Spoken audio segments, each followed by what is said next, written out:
আর এখন রাত্র বাজে 9টা, আজকে সারাদিন ধরেই দেখতেছি খালি স্যাম্পল বানাইতেছেন। একবার জ্যাকেটের স্যাম্পল শেষ করলেন, এখন আবার কার্গো প্যানের এই স্যাম্পলটা বানাইতেছেন। কারণ কি? এই লাইনে কি লাইন সুপারভাইজার নাই?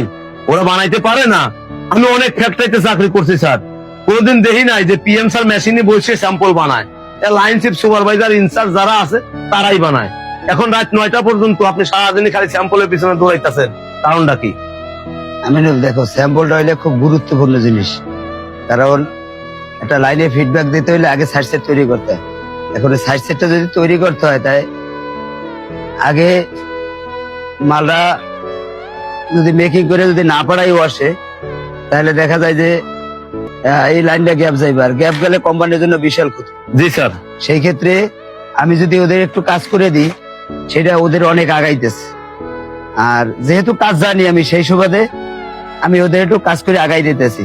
এটা কিছুই না, আমার কাছে কাজ করার আমার কাছে অনেক আনন্দ সহিত।